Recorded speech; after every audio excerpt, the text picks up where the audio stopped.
Huh? See, when you affirm your way out of something, what you really doing is affirming your way in. Let's get into it. Huh? Let's say you feeling worried or anxious right now, and you don't want to feel that way. Huh?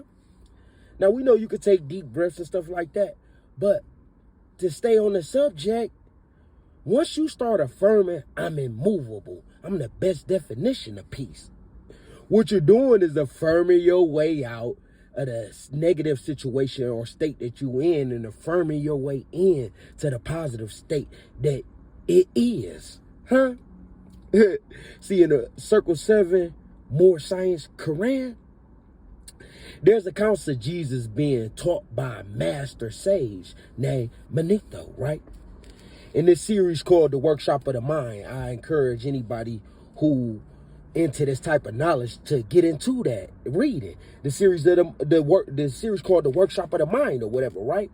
Where Jesus learned all types of spiritual and metaphysical alchemy, including alchemizing affirmations, huh? See, when you affirm your way out of doubt with God is within me, you affirm your way into divine power and purpose. This is exactly what Jesus taught, and this is exactly what Jesus knew how to do. Huh? What you think was happening in Romans when Paul was basically teaching the people of Rome and at that time different ways to alchemize affirmations?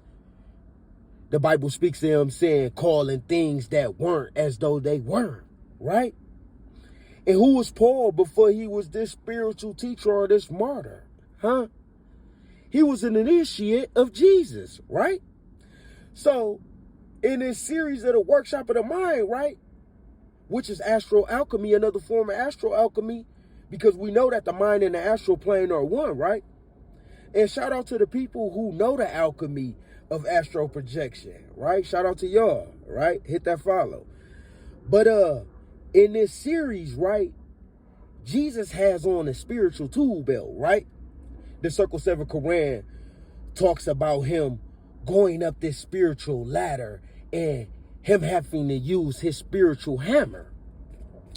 Now, for the people who wondering, right, where did he get a spiritual ladder and who gave him a spiritual hammer? These things all come from the imagination, right? You have a spiritual hammer. These are spiritual tools. Visualize yourself climbing up that spiritual ladder of success, that spiritual ladder of money, huh? Hammering your way through that safe, huh? So, at this point, though,